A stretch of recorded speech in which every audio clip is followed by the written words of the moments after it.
Hello, magandang umaga po sa inyo lahat. Magandang tanghali po. Ito po si Jokas at samahan niyo po. Magluto tayo ng lunch namin ni EJ, anak ko. At bagong lahat, kung hindi pa kayo nakasubscribe, please subscribe and hit the bell button para for more video uploads. Nga pala, samahan niyo ako. Lutuin na natin itong lunch namin ni EJ. Magluluto po ako ng fried rice. Ito po yung leftover kagabi na maraming natira. So, i-recycle lang natin. Fried rice ko yan. And, magluluto ako ng simpleng tuna meal. Napaka-affordable at madali pang lutuin. So, umpisa natin. Ito po ang mga ingredients. Yan. Sinama-sama ko na. Kailangan meron bawang, sibuyas, then isang lata ng century tuna, flakes, drain, tanggalin yung brine, then 2 eggs scrambled, cooking oil, and syempre salt and pepper to suit your taste. Okay, umpisahan na po natin, no? Sandali lang po. So guys, umpisahan na natin at painitin po natin ang mantika. Unahin natin ang pagluto ng egg.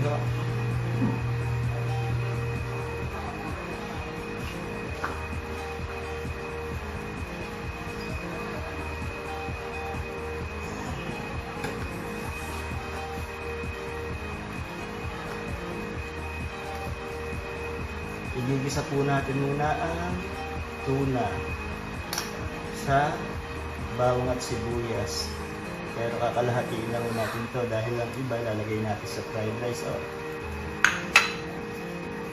Inuna ko palang lutuin itong egg with tuna dahil para hindi na ako maghugas ng plato, kawali. Isasabay ko na po ang susunod ko na po kaagad ang fried rice. So, ito po ang egg natin. Okay. Isap po tayo ng bawang. Then, sibuyas. Sibuyas natin. Kaunti lang kami natin sa fried rice. So, pwede naman garlic rice lang. Yan, tanggalin natin yung kapulahin.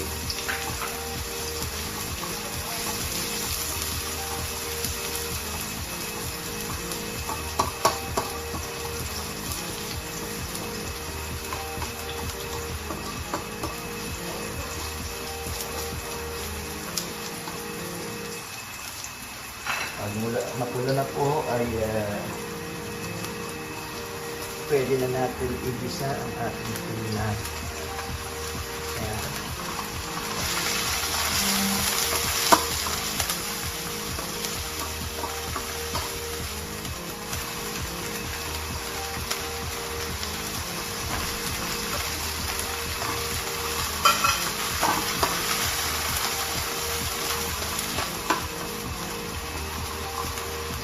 Bilisan natin ng tuna para po sa hand-fed itlog na lasa.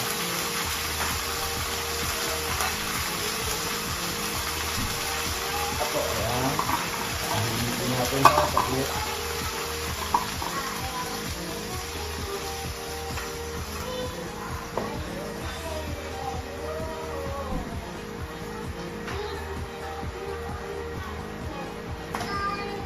Then, ihahalo natin siya sa binakulang itlog. Ayan lang po. Ayan.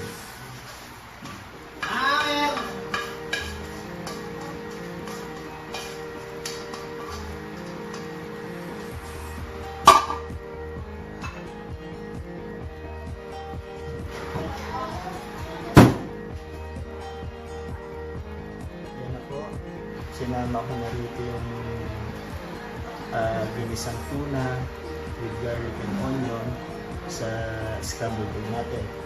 So, babatiin natin yan. And mix.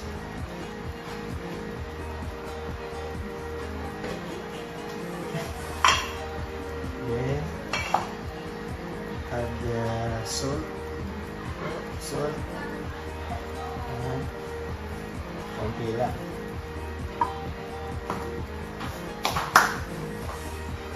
Hindi ko po lalagyan ng paminta kasi may bata eh. Ayan po.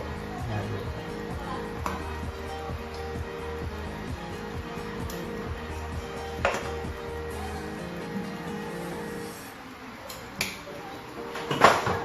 Balik ulit tayo dito sa ating kalan. Buksan natin.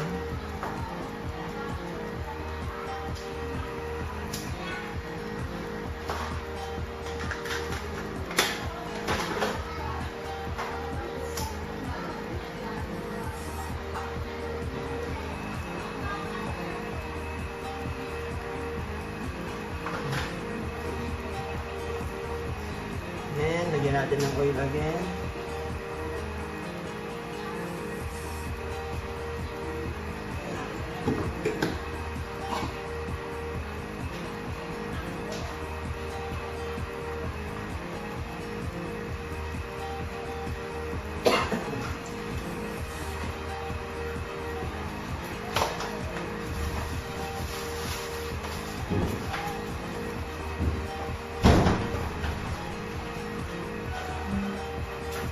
Mainit na po, lagay tayo ng tuna.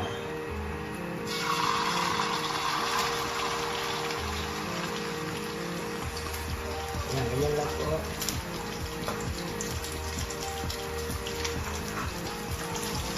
Para lang kayo tawag dito,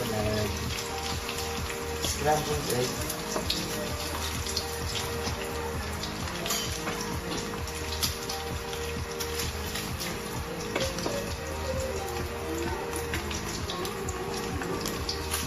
Tapos po, baliktad natin.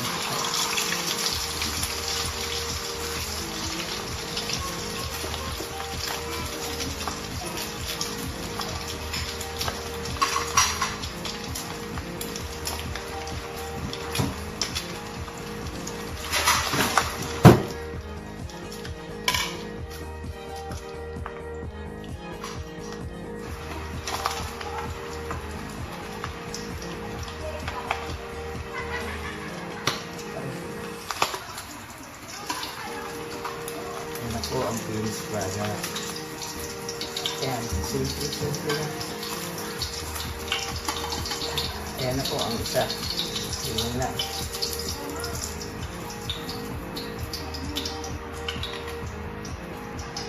Sarap po yan, magugustuhan ng mga bata yan. Simple lang po.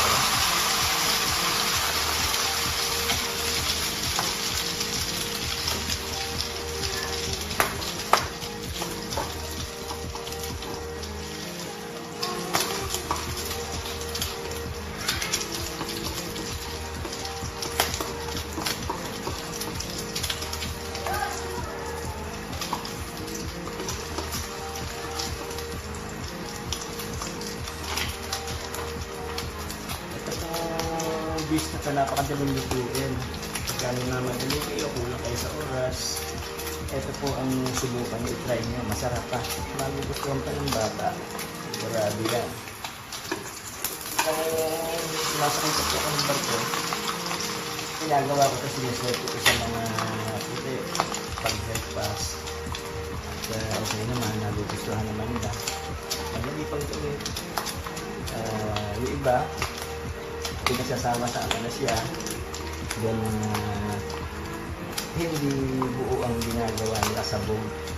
Ako ay prepare this one kasi pasalubong siya. Sandali lang ito yung nakunin niya, diba? Just like that. Simple.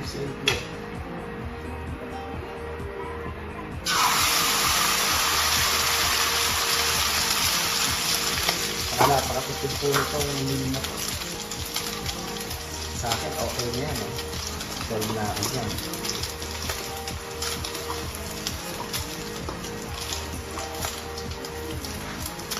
Yan, ganyan lang po. So, ngayon po guys, isa naman po natin ang fried rice. Yan po, isa nilang bawang. So, garlic rice po yan. Hindi ko na hinugasan kasi sayang ang mantika.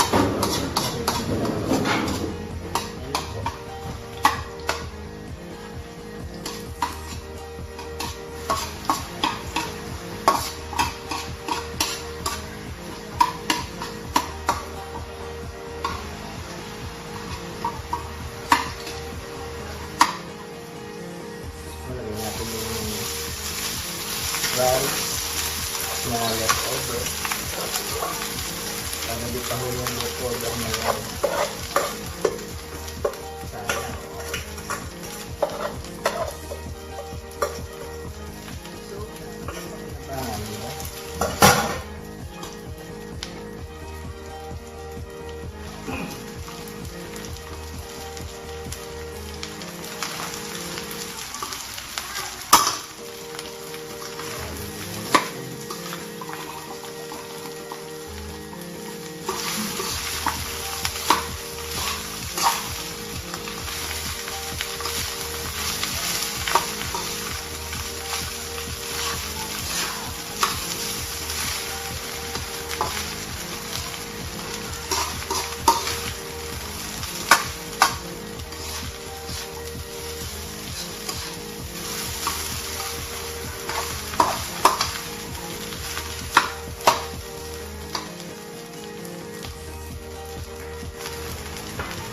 Ayan, lagyan po natin siya ng salt.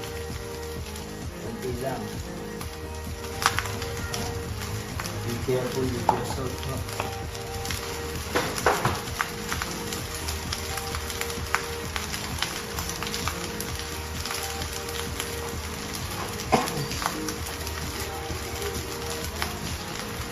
Mali si Mrs. Kasama sila viral news. Pagkagata sila ng Makati. Yan, nilalakad si viral news. Brother. So ako ay not iwan dito sa bahay.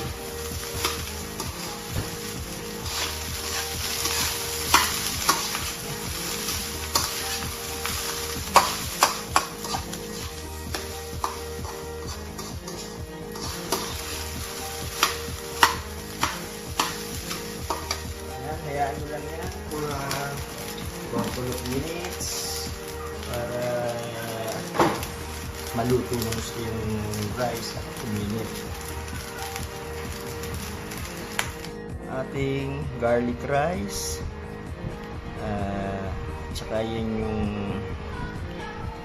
tuna and egg. Yan po. Yan po si EJ. Siya ang kakain yan. Okay, samahan niyo ako mga kaibigan at try natin. Masarap to, madaling lutuin at mura. Pagka wala kayong time, tapos kasi kayo sa time, magandang gawin to. Kahit lunch, kahit breakfast. So mga kaibigan, try nyo. Ganito na lang. Try nyo ho. Ganito na lang. Thanks for watching and joining me.